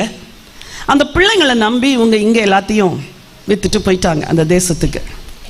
ஆனால் நம்பிக்கையோடு போனவங்களுக்கு அங்கே காத்திருந்ததெல்லாம் ஏமாற்றம். வீட்டெல்லாம் விற்று, சொத்தெல்லாம் விற்று, பணத்தெல்லாம் பிள்ளைங்க கையில் கொடுத்துட்டாங்களா, வாங்கி அவங்க வேற ஏதோ இன்வெஸ்ட் பண்ணிட்டாங்க. ஆனால் இந்த பெற்றோரை நடத்துகிற விதம் அவ்வளவு ஒரு பரிதாபமான நிலைமை. பெற்றோர் சொல்றதை எனக்கு இது உண்மையான்னு கூட நினைக்க தோணலை. அந்த அளவுக்கு அகோரமான செய்திகளை சொன்னாங்க. மை காட், பெற்றெடுத்த பிள்ளைகள் பெற்றோரை இவ்வளோ இல்ட்ரீட் பண்ணுவாங்களா? இவ்வளோ மீனாக பேசுவாங்களா? மகளாக இருக்கிற நீ உன் தாய்க்கு ஒரு நாள் அவதூறு பேசாத. மகனாக இருக்கிற நீ உன் தகப்பன் தாய்க்கு விரோதமாக வார்த்தையும் எடுக்கக்கூடாது, கையையும் உயர்த்தக்கூடாது. இன்னைக்கு வாலிப பிள்ளைகளை சொல்கிறேன், கை உயர்த்துகிற பிள்ளைகள் எவ்வளோ பேர் தெரியுமா? எதிர்க்கிற பிள்ளைகள் எவ்வளோ பேர்? அடிக்கிற பிள்ளைங்க எவ்வளோ பேர்? இதெல்லாம் விஞ்ஞானிகள் செய்கிற காரியம். தேவனுடைய மகனாகிய மகளாகிய நீ ஒரு நாள் எடுத்து பேசாத, என்னை ஏன் பெத்த அப்படின்னு எவ்வளோ பிள்ளைங்க கேட்குறாங்க. Don't ask that question. இவன் நம்மை தேற்றுவான். நோவா பெற்றோருக்கும் ஆசீர்வாதமாக இருந்தார், தன் குடும்பத்துக்கும் ஆசீர்வாதமாக இருந்தார்.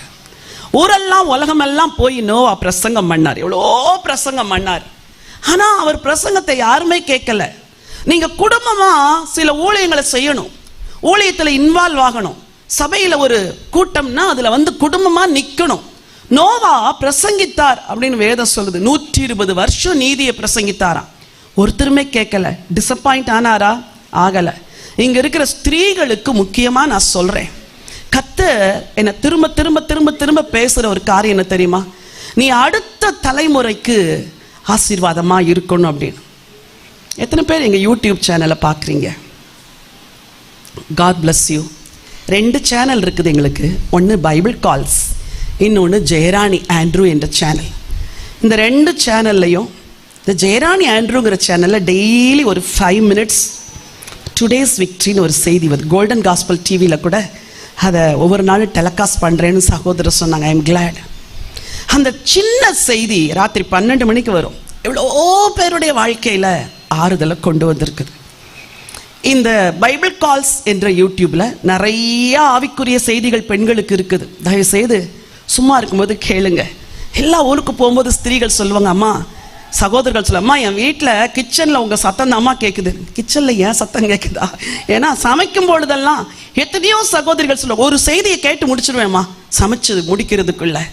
இந்த வருஷத்தில் தயவுசெய்து அந்த சேனலை சப்ஸ்கிரைப் பண்ணி டெய்லி குக் பண்ணும்போது ஒரு செய்தியை கேளுங்க. 2 மாதத்தில் உங்கள் சமையல் கூட டேஸ்ட்டாக மாறிடும். அல்லேலூயா. வசனத்தை கேட்க கேட்க ஆண்டவர் வாழ்க்கையை மாற்றுவார். சரி, அப்போது கர்த்தர் நம்முடைய குடும்பத்திற்கு எத்தனையோ காரியங்களை ஆசீர்வாதமாய் வைத்திருக்கிறார். நீங்க உங்க குடும்பத்துக்கு ஆசீர்வாதமா மாறணும்னா வசனத்துக்கு ஒப்பு கொடுக்க கர்த்தர் உங்க குடும்பத்துக்கு நீங்க ஆசீர்வாதமாய் மாற்றுவார். அதுல ஒரு யூடியூப்ல வர ஒரு every Tuesday next generation prayer அப்படின்னு ஒன்று இருக்குது. என்ன பிரேயர்? உங்களுக்கு தான் பேசுறேன்னு நினைக்கிறேன். என்ன பிரேயர்? Next generation. அந்த யூடியூப்ல போய் உள்ள பார்த்து அதை ஓப்பன் பண்ணுங்க. அதுல 1 மணி நேரம் ஒரு ஜெபம் டெய்லி. அந்த ஜெபம் எதுக்கு தெரியுமா? நம்ம அடுத்த சந்ததிக்காக ஜெபிக்கிற ஜெபம். நம்ம பக்தியா இருக்கிறோம், நம்ம பிள்ளைங்களை பக்தி மார்க்கத்தில் நடத்தலைன்னா இன்னும் 30 வருஷத்துல சர்ச்சு காலியா இருக்கும். ஏன் தெரியுமா? நமக்கெல்லாம் வயசாயிரும், நம்ம சர்ச்சுக்கு வர முடியாது, வீட்டில் இருப்போம். இந்த தலைமுறையை கர்த்தருக்குள்ள நடத்தலைன்னா 30 வருஷம் கழிச்சு சர்ச்சில் யாரும் இருக்க மாட்டாங்க. ஏன்னா 2ஆம் தலைமுறை எங்கேயோ போயிருது. இன்னைக்கு மேற்கத்திய நாடுகள், கிழக்கத்திய நாடுகள் இதான் நடக்குது. ஆலயம் எம்டியா இருக்குது, பூட்டி போட்டிருக்குது. பல வருட பழமையான ஆலயங்கள் எல்லாம் பூட்டி கிடக்குது. ஏன்னு கேட்டா வெறும் வயசானவங்க 5 பேர் வராங்க, அவங்க போடுற காணிக்கெல்லாம் எங்களுக்கு எலக்ட்ரிசிட்டி பில்லுக்கு கூட பத்தலைங்க, அதனால சர்ச்சை பூட்டிட்டோங்கிறாங்க. So what should we do? இங்க வந்திருக்கிற எல்லாரையும் சொல்றேன், வாரத்துல ஒரு நாள் 5 ஸ்திரீகளா கூடி உங்க 5 பேருடைய பிள்ளைங்களுக்காக முதல்ல ஜெபம் பண்ணுங்க. இந்த கன்னியாகுமரி மாவட்டத்தில் இருக்கிற பிள்ளைங்களுக்காக ஜெபம் பண்ணுங்க. சபையில் இருக்கிற பிள்ளைகளுக்காக ஜெபம் பண்ணுங்க. இந்தியாவிலும் முழு உலகத்தில் இருக்கிற பிள்ளைகளுக்காக ஜெபம் பண்ணுங்க. நீங்க கேட்கலாம் ஜெப குறிப்புகள் எப்படி கிடைக்கும்? இந்த சொன்னனே நெக்ஸ்ட் ஜெனரேஷன் பிரேயர்ல ஒவ்வொரு வாரமும் 5 ஜெப குறிப்புகள் அதுல வருது. பின்னாக இருக்கிற புஸ்தகங்கள் பிள்ளைகளுக்காக ஜெபிக்கிற ஜெபங்கள் எவ்வளோ இருக்குது. இதை ஏன் சொல்றேன்? நம்மெல்லாம் திறப்புல நின்னா ஆண்டவர் அடுத்த தலைமுறை என்ன செய்வார்? சந்திப்பார். இந்த நோவா என்ன செஞ்சாரு? நோவாவும் அவரோடு கூட மொத்தம் 8 பேரும் பேழைக்குள் பிரவேசித்தார்கள் என்று சொல்கிறது. ஆதியாகமத்தின் புஸ்தகம் 6ஆம் அதிகாரம் ஒரு வசனத்தை வாசிக்கிறேன். 7ஆம் அதிகாரம் முதல் வசனம் வாசிங்க. கர்த்தர் நோவாவை நோக்கி நீயும் உன் வீட்டார் அனைவரும் மொத்த வீட்டார் எத்தனை பேரு? 8 பேர். பெற்றோருக்கு பிரியமாய் நடந்தார். இப்போ பிள்ளைகளுக்கு பொறுப்பா நடக்கிறார். என் பிள்ளைல ஒரு பிள்ளை கூட என்ன செய்யக்கூடாது? பேழைக்குள்ள வராம போயிடக்கூடாது. எல்லாரையும் உள்ள நடத்தினாரா? 8 பேர் உள்ள போயிட்டாங்க.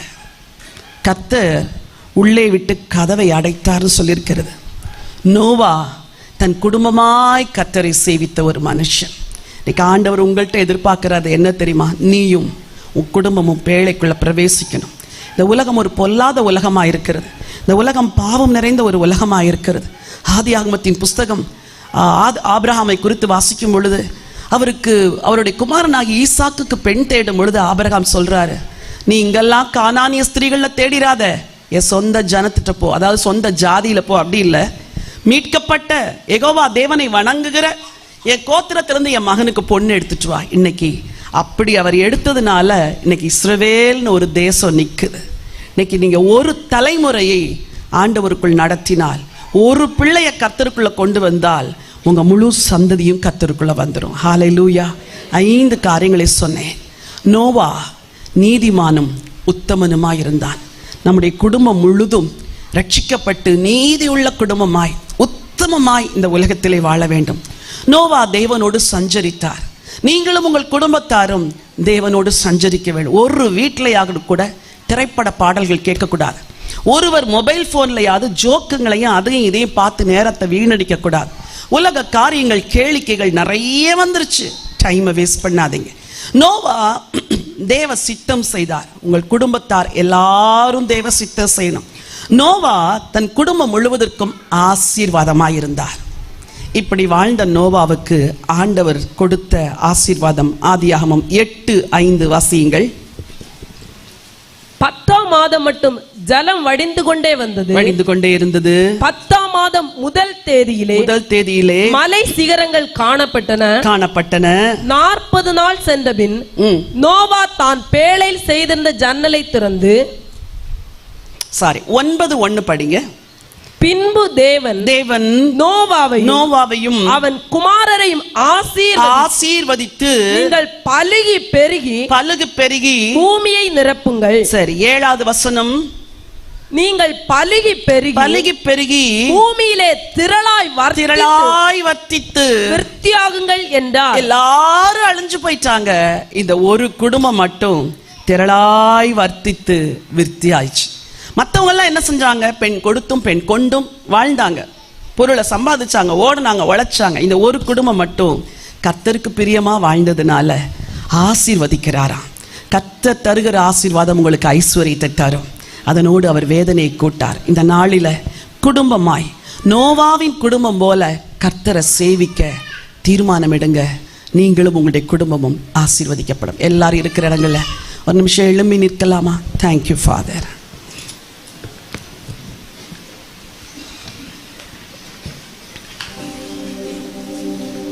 Thank you Jesus. இந்த பகல் வேளையிலே நோவாவின் காலம் போன்ற ஒரு காலத்தில் நீங்களும் நானும் வாழ்ந்து கொண்டிருக்கிறோம். நம்மை சுற்றிலும் அக்கிரமங்கள் பெருகுகிறது, அநியாயங்கள் பெருகுகிறது, பாவங்கள் பெருகுகிறது.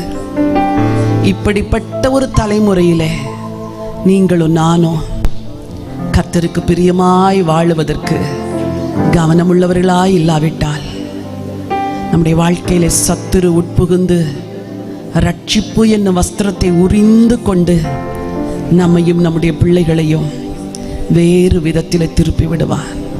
எல்லா பெற்றோரும் உங்கள் கைகளை ஆண்டவருக்கு நேராய் உயர்த்துங்கள். சொல்லுங்க, ஆண்டவரை பார்த்து கொஞ்ச நேரம் ஜெபிக்க போகிறோம். ஆண்டவரே, ஒரு கடைசி காலத்தில் வாழுகிறோம்.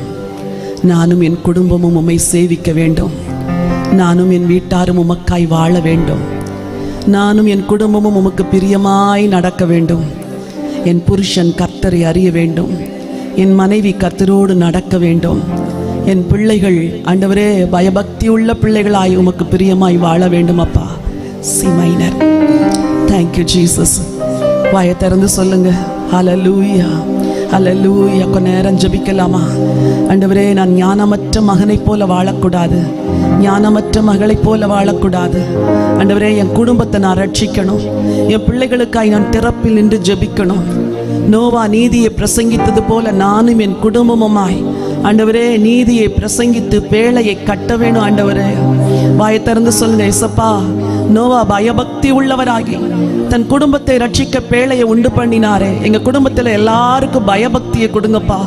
தெய்வத்துக்கு பயப்படாத பிள்ளைகள் எல்லாம் மாற்றுங்க, புருஷன்மாரை மாற்றுங்க, மனைவிமாரை மாற்றுங்க. ஆண்டவரே, ஹல்லேலூயா. உத்தமனும் நீதிமானுமாய் நோவா வாழ்ந்தது போல அவர் குடும்பம் நீதிமான்களின் குடும்பமாய் மாறினது போல என் வீட்டையும் மாற்றுங்கப்பா. வாயை திறந்து கேளுங்க, என் குடும்பத்தை மாற்றுங்க ஆண்டவரே, எங்க குடும்பங்களை மாற்றுங்க.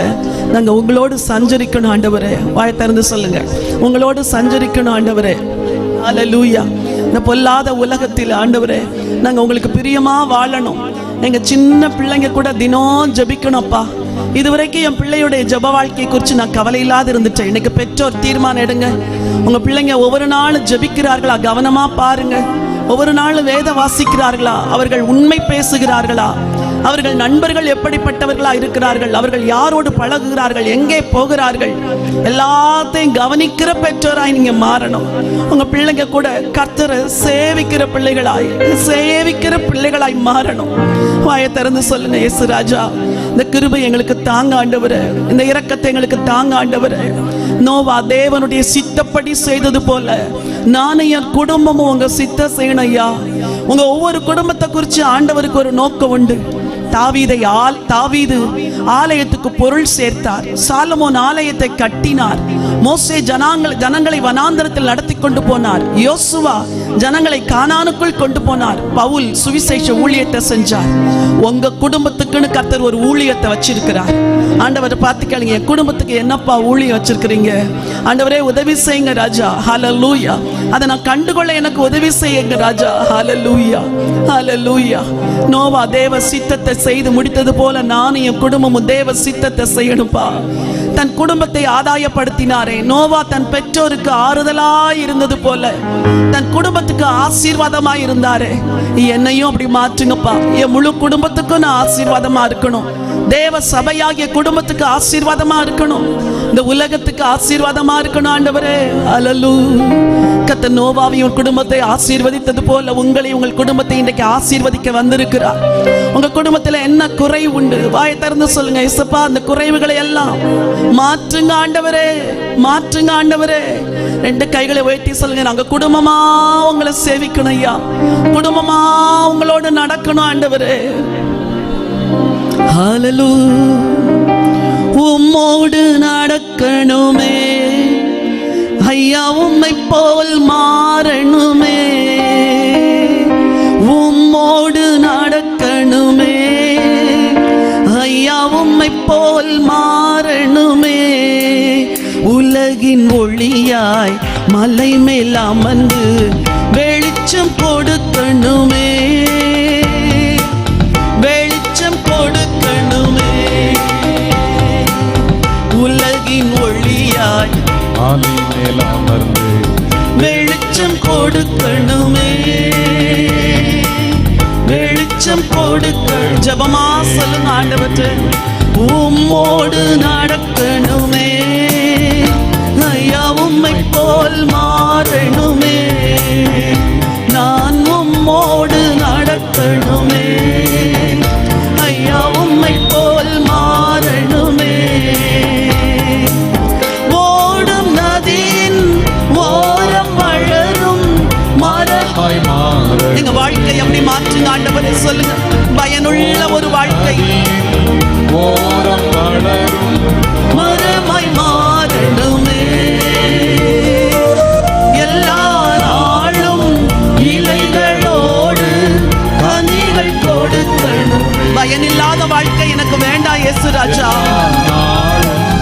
இலைகளோடு கனிகள் கொடுக்கணுமே.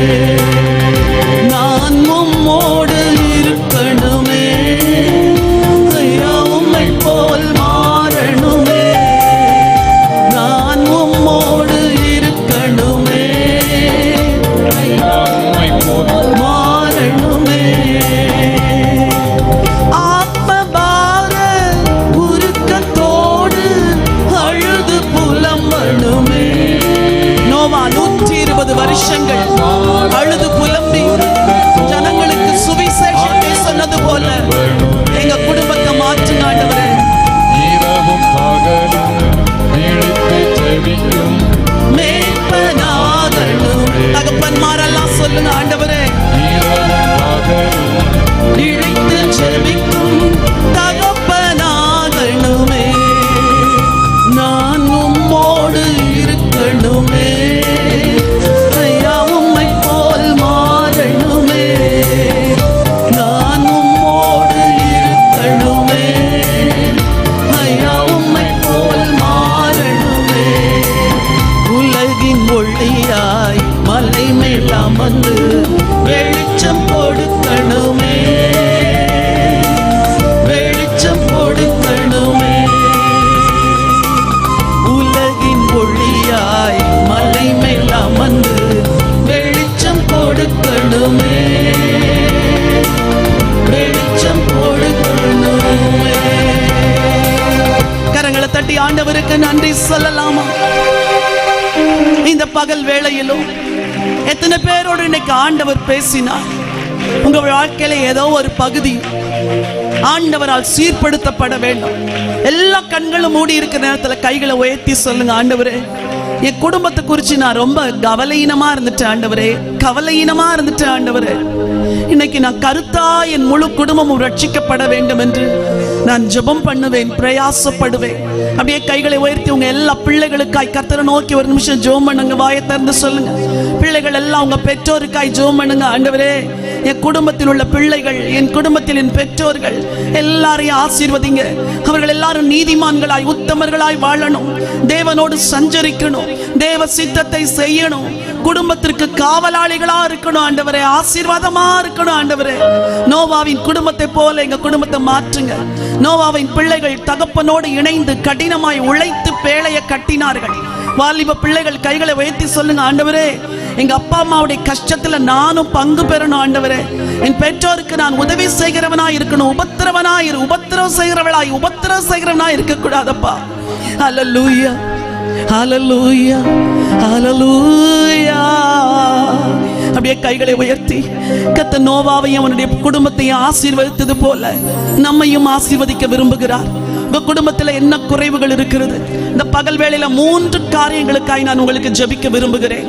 வலது கரத்தை உயர்த்தி சொல்லுங்க, ஆண்டவரே, என் குடும்பத்தில் என் தனிப்பட்ட இந்த ஜெப வேண்டுகோளை உம்மிடத்தில் ஒப்புக் கொடுக்கிறேன். உங்க தனிப்பட்ட தேவைகளை தேவன் சந்திக்க போதுமானவராய் இருக்கிறார். வாயை திறந்து சொல்லுங்க, என் குடும்பத்தில் இது குறை இருக்குது, எனக்கு அது வருத்தமா இருக்குது, மனசு வேதனையா இருக்குது. ஆண்டவரே, சீக்கிரத்தில் என் ஜெபங்களுக்கு பதில் கொடுங்கப்பா, பதில் கொடுங்க ஆண்டவரே. அதே போல 2வது உங்க குடும்பத்தின் தேவை ஆண்டவர்கிட்ட சொல்லுங்க. என் குடும்பத்துல சண்டை, சச்சரவு, குடி, வெறி, விபச்சார ஆவி, வேசித்தன ஆவிலாம் கிரியை செய்து என் பிள்ளைங்கள்லாம் கீழ்ப்படியாது இருக்கிறத போல இருக்குதுப்பா. என் குடும்பத்தில் இருக்கிற இந்த பிரச்சனைகளை மாற்றுங்க ராஜா, மாற்றுங்க ஆண்டவரே. என் குடும்பம் ஒரு சமாதான கூடாரமா இருக்கட்டும். ஒரு நோவாவின் குடும்பத்தை போல, ஏனோக்கின் குடும்பத்தை போல நாங்க தேவனோடு சஞ்சரிக்கணும் ஐயா. ஹல்லேலூயா. அப்படியே வலது கரத்தை வைத்துக் கொள்ளுங்க. 3வதா உங்க மன விருப்பம் என்ன கர்த்தர்ட்ட சொல்லுங்க. இன்றைக்கு இந்த சனிக்கிழமை நாங்க வந்து இவ்வளவு நேரம் உட்கார்ந்து உங்க வசனத்தை கேட்டோம் ராஜா. என் மன விருப்பத்தை உங்கள்கிட்ட நான் சொல்றேன் ஆண்டவரே, நீங்க எனக்கு பதில் கொடுங்க ஆண்டவரே. சொல்லுங்க, எனக்கு பதில் கொடுங்க ஆண்டவரே. மனசுல ரொம்ப பாரம், விரக்தி, சிலருக்கு வாழவே பிடிக்கலங்கிற ஒரு எண்ணம் உள்ளத்துல இருக்குது. ஏன் வாழ்றோம், மரித்தால் சரியா இருக்குமே, நலமா இருக்குமே நினைக்கிறீங்க. இல்ல, ஆண்டவர் உன் கூட இருப்பார். கர்த்தர் நோவாவோடு கூட சஞ்சரித்தது போல, நோவா கர்த்தரோடு சஞ்சரித்தது போல கர்த்தரும் நோவாவோடு கூட சஞ்சரித்தார். இந்த இடத்தை விட்டு போகும்போது நீங்க வெறுமையாய் போக போறதில்லை. கர்த்தர் கூட வருவார், உனக்கு உதவி செய்வார். உன் வீட்டுக்குள் கர்த்தர் சஞ்சரிப்பார். உங்க வீட்டின் காரியங்களை அவர் பார்த்து கொள்ளுவார். ஹல்லேலூயா. கையை உயர்த்தி சொல்லுங்க, என் கூடவே இரும் ஓ இயேசுவே, நீர் இல்லாமல் நான் வாழ முடியாது. என் பக்கத்திலே இரும் ஓ இயேசுவே, நீர் இல்லாமல் நான் வாழ முடியாது. ஜெபமா சொல்லுங்க ஆண்டவரே, என் கூடவே இரும் ஓ இயேசுவே, நீர் இல்லாமல் நான் வாழ முடியாது. என் பக்கத்திலே இரும்